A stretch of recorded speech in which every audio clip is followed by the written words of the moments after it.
Today's topic is recommendation systems. My name is Johan Nagelbeck and I'm a senior lecturer in computer science at Linnaeus University. So, the task here is to find new items, for example movies, books or music you may like based on what you have liked before. So typical usages are shopping sites, where you can find items you didn't know existed but that you may like. Streaming sites like Netflix or Spotify, find movies or songs you may like but have never heard of, or sites like Reddit suggest new topics that you may like. The most simple approach, if you want to see a new movie, you don't know which movies are good. So you ask your friends about what movies they liked that you haven't seen yet. You can listen more to friends that you may know have good taste, meaning that they usually like the same movies as you do. The drawbacks, this is very time consuming and you have a very limited amount of data, meaning that you miss movies none of your friends have seen. Collaborative filtering is a set of techniques for making automatic recommendations for a user. The term was first used by David Goldberg at Xerox PARC in 1992. He developed a system for automatic recommendation of documents based on what a user previously has labeled as interesting or uninteresting. The first step in developing a collaborative filtering system is to store the data, i.e. the user preferences. Preferences must be numeric, for example a scale between 1 and 5 for how good a movie is. Non-numeric preferences can be translated to numeric, for example buy could be 1, not buy 0, or we can have buy 2, browsed 1 and not buy 0, liked 1, disliked 1, -1, no vote 0. We will use a small data set in this lecture consisting of 7 users and 6 movies. So it looks like this. We have the users, Lisa, Jean, Michael, Claudia, Mick, Jack and Toby, and they have rated some movies. There are some empty spots in the table, meaning that the user hasn't seen the movie. So Toby hasn't seen Lady in the Water, for example. If they have seen a movie, they have rated it of a rating between 1 and 5. And it could be half score, so 2.5, 1.5 as you see. And we have 6 movies: Lady in the Water, Snakes on a Plane, Just My Luck, Superman Returns, You, Me and Dupree, and The Night Listener. So, how to find a new movie? The most simple approach is to average the score on movies you haven't seen. So, if Toby wants recommend a new movie for Toby, we can just average the score of the users as given the movies Toby hasn't seen, and you see that Lady in the Water gets score 2.8, Just My Luck 2.38 and The Night Listener 3.42. So Night Listener has the highest score, so that's the movie Toby should see. But that does not mean that the other users that are given high ratings on Night Listener has the same taste as Toby. So that's a quite simple approach, and we should try to do something better. So, the better approach. The first step in our better approach is to find users similar to yourself. This is done by comparing every user with every other user and calculate the similarity score.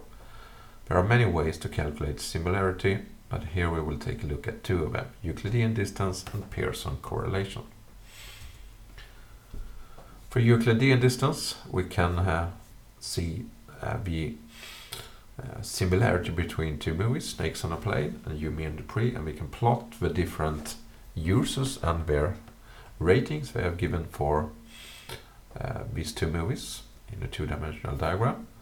So the question is, which user is the best match for Toby? If we just look at the Euclidean distance, Mick is the closest match. We can see it in this 2-dimensional space. And that can easily be calculated using the Euclidean distance measures of the square root of the differences in x between Toby and Mick to the power of 2 plus the differences between Toby and Mick in y raised to the power of 2. The distance is, however, smaller for people who are more similar, but we want the opposite. So therefore we have to invert the standard Euclidean distance score and add 1 to avoid division by 0. So similarity is 1 divided by 1 plus the standard Euclidean distance formula. So in code it looks like this. So we have to calculate the Euclidean distance between two users A and B. So first we init some variables on the counter for number of matching products. Then we iterate over all rating combinations, so all ratings made by user A and all ratings made by user B. And if the ratings match, we have rated the same movie. We increase the similarity score by the distance, so score for A minus score for B and raised to the power of 2. And then we increase the number of similar ratings. If we have no ratings in common, we return 0. Otherwise, we calculate the inverted score. So inverted score is 1 divided by 1 plus the similarity. And for performance reason, we can simply skip the square root calculation. This will not affect the relative distance between the users, but it will be faster to calculate. The other similarity measure is Pearson correlation score, and it's a more sophisticated way to calculate similarity. The correlation coefficient is a measure of how well two sets of data fit on a straight line. If all data points fit on a straight line, we have a perfect match resulting on a correlation score of 1. PCS tend to give better score for data that isn't well normalized, for example if a harsher user routinely give lower scores than the other users. So we have a negative user, basically. It's also more robust to grade inflation, where one user consistently gives higher or similarly lower scores than the other users. So Pearson correlation looks something like this. We can plot Gene and Mick and the different movies they have rated. And when we find a straight line that as good as possible matches these points. So here we have a fairly bad fit. The data points are far from the line, so we have quite bad correlation between Gene and Mick of 0.4. If we plot Lisa and Jack, on the other hand, we have a fairly good fit. The data points are quite close to our line, so we have a correlation score of 0.75. So the Pearson score is calculated as, first we calculate the numerator, that's calculated by p-sum minus sum1 multiplied by sum2 divided by n. And you have the explanation of the different factors here. N is the number of ratings in common, sum1 and sum2 is the sum of ratings for user 1 and user 2, sum1 squared and sum2 squared is the sum of squared ratings for user 1 and user 2, and p-sum is a product of ratings for user 1 and user 2. So product of ratings minus sum1 multiplied by sum2, the sum of ratings divided by n. The denominator is the square root of the sum1 squared minus sum1 raised to the power of 2 divided by n multiplied by sum2 squared minus sum2 raised to the power of 2 divided by n, and we calculate the r score as the numerator divided by the denominator. So more simple, we have some code here that is possibly easier to understand. We calculate the Pearson correlation score between user A and user B. First we init the variables sum1, sum2, sum1 squared, sum2 squared, and p-sum. And we have a counter for the number of matching products as well. And as before, for the Euclidean distance, we iterate over all ratings for user A and all ratings for user B and check if they match.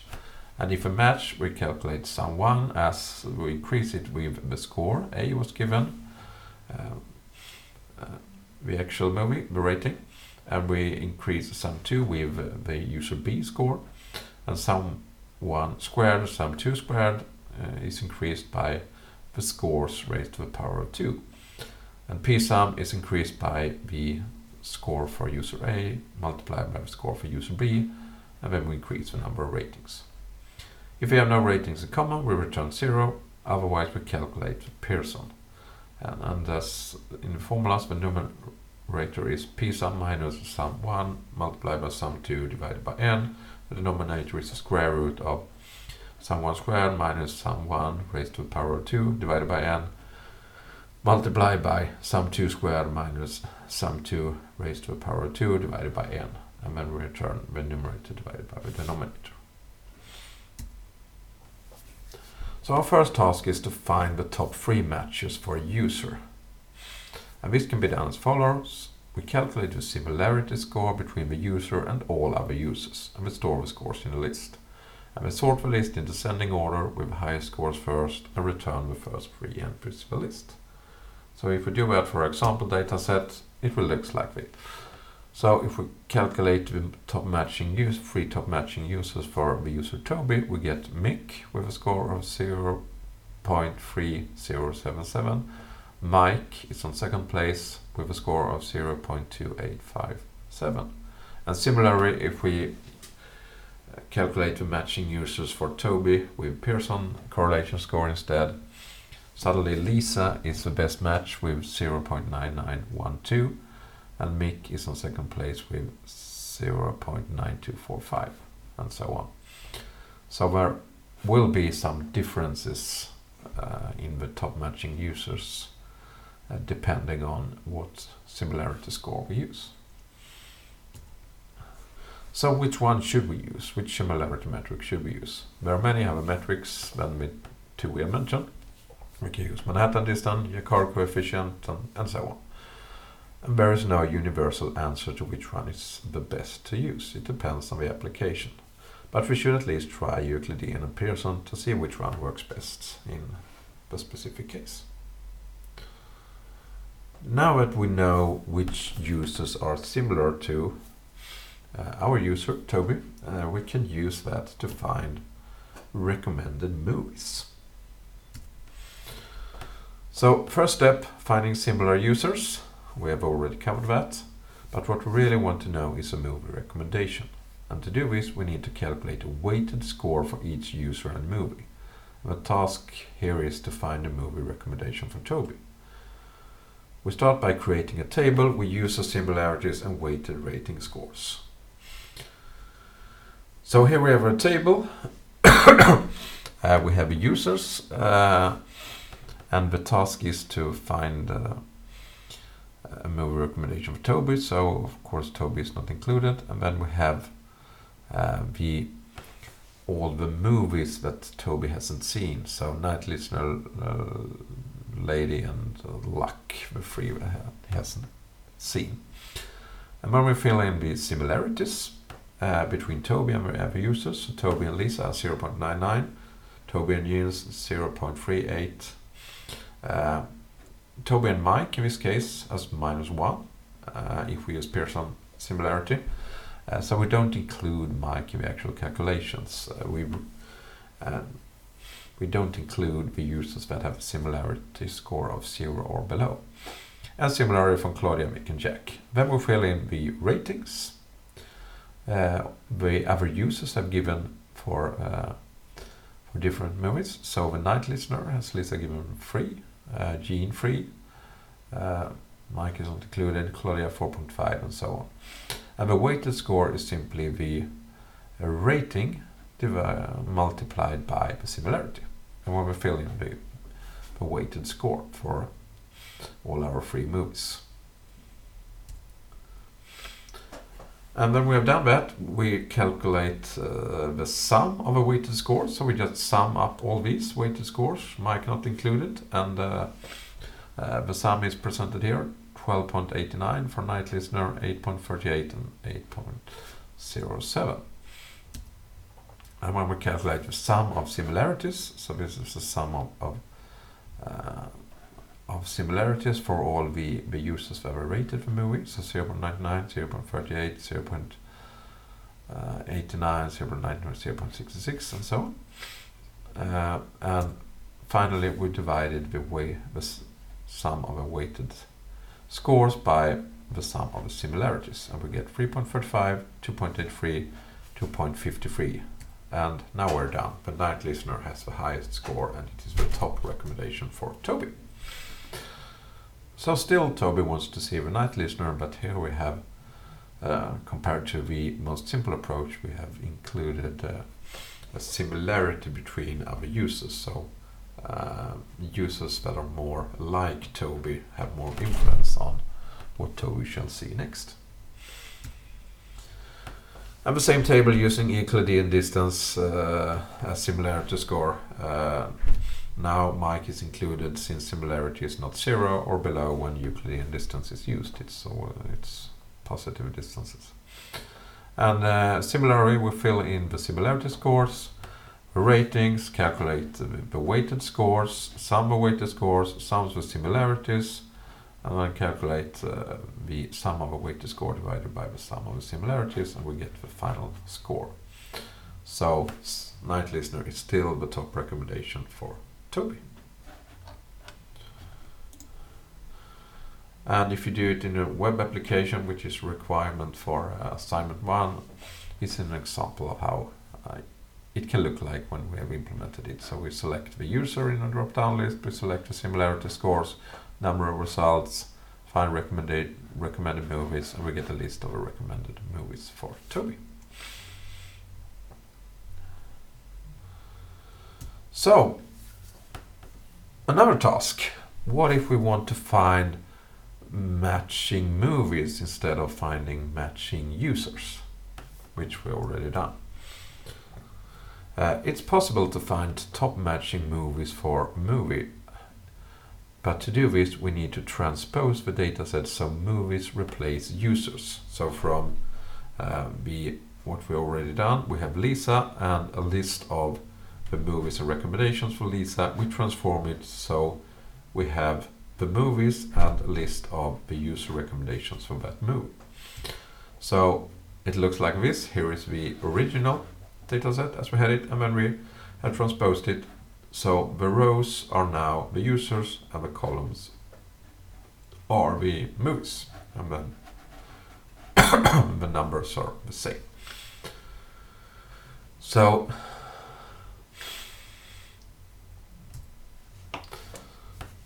when we have transposed the dataset, we can use the same method as we previously used to find similar users, using Euclidean distance or Pearson correlation score to find matching movies for a movie.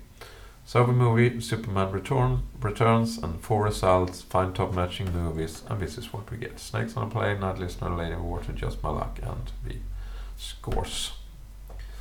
Transposing the dataset is, however, a rather slow operation if the dataset is large. It's quite many calculations we need to do.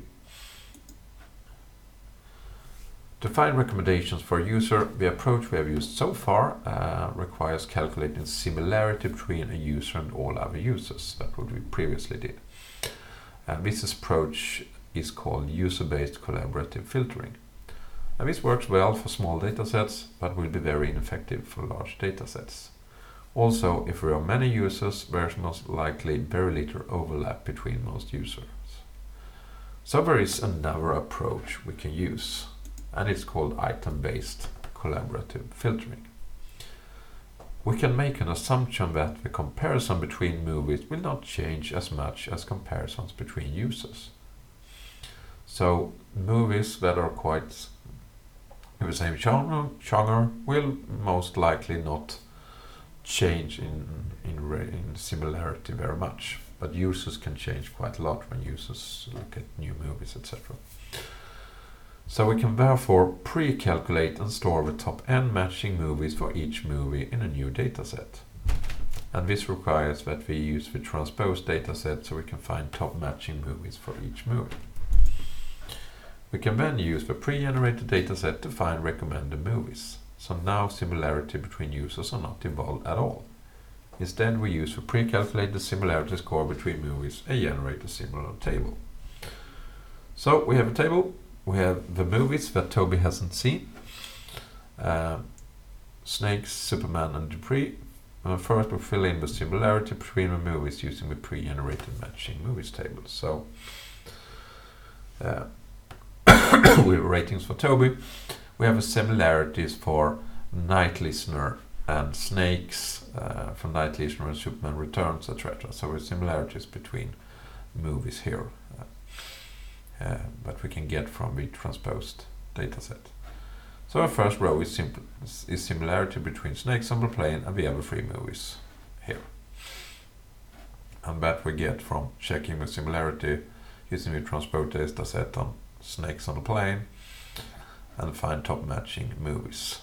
And then you find the scores here. Night Listener is 0.8181, which we round to 0.182 here.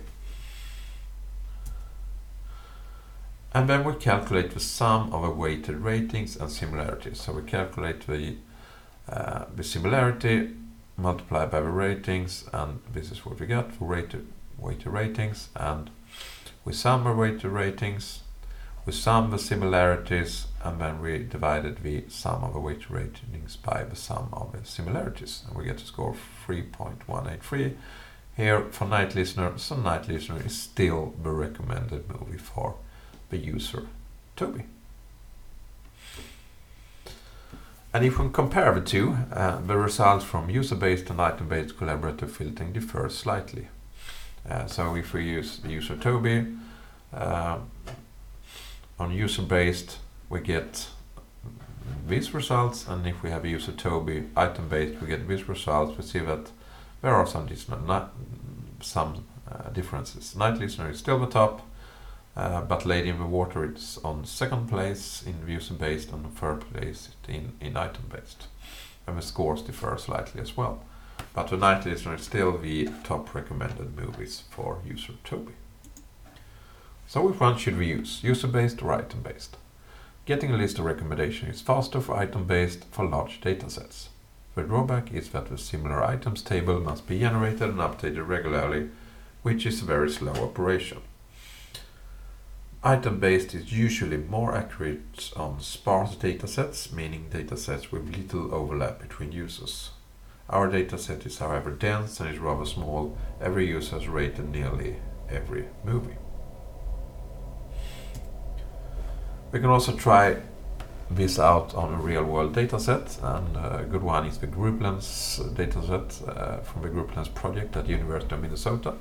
We have collected and generated several datasets for public use. And the dataset that is most interesting for us is the MovieLens dataset. And this dataset is generated from the movie recommendation service movielens.org. The dataset comes in two sizes: the full dataset with 27 million ratings, or a smaller dataset with 100,000 ratings. So that's more than enough for us if we want to try it out. So if we include the MovieLens dataset in our web application, we have to do some other tricks to get the scores to be fairly okay, but it could look something like this. So we found recommended movies for the user 342. We only have an ID for the users, no name.